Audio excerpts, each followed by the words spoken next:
Welcome to Bala cars. இப்போ நீங்கள் பார்க்க போகிற கார் பார்த்தீங்கன்னா மஹிந்திராவில் சைலோ அப்படிங்கிற காரை பற்றி தான் பார்க்க போகிறோம். வாங்க வீடியோக்குள்ளே போகலாம். இந்த கார் பார்த்தீங்கன்னா மஹிந்திராவில் சைலோ மாடல் பார்த்தீங்கன்னா 2010 மாடல். ஓனர் பார்த்தீங்கன்னா 2 ஓனர் இருக்காங்க. இதோட வேரியன்ட் பார்த்தீங்கன்னா E4 அப்படிங்கிற வேரியன்ட் தான். இது ஒரு டீசல் வண்டி தான். கிலோமீட்டர் பார்த்தீங்கன்னா 1,49,000 கிலோமீட்டர் ரன்னிங் ஆகிருக்கு. எஃப்சி பார்த்தீங்கன்னா அக்டோபர் 2025 வரைக்கும் எஃப்சி இருக்குது அப்படின்னு இருக்காங்க. இதுக்கு இன்சூரன்ஸ்னு பார்த்தீங்கன்னா இருக்குது அப்படின்னு இருக்காங்க. இந்த காரோட ப்ரைஸ் என்ன சொல்கிறாங்கன்னா 4,15,000 சொல்கிறாங்க. ரேட்டு குறைக்கணும்னு சொல்லியிருக்காங்க. குறைச்சி பேசி இந்த காரை பைப்பிங்களான்னு சொல்லியிருக்காங்க. ஏசி வந்துடும், பவர் ஷேரிங் வந்துடும், பவர் விண்டோ வந்துடும், சென்ட்ரலாக் வந்துடும். கார் பார்க்கணும் இடங்கள்னு பார்த்தீங்கன்னா பவானிங்கிற இடத்துல தான் இந்த கார் பார்க்க முடியும்.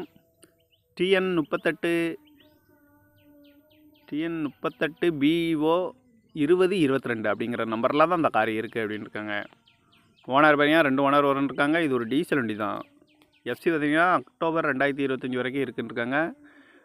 காரோட ப்ரைஸ் என்ன சொல்கிறாங்கன்னா 4,15,000 சொல்கிறாங்க. ரேட்டு குறைக்கணும்னு சொல்லியிருக்காங்க. குறைச்சி பேசி இந்த காரை பைப்பிங்கன்னு சொல்லியிருக்காங்க.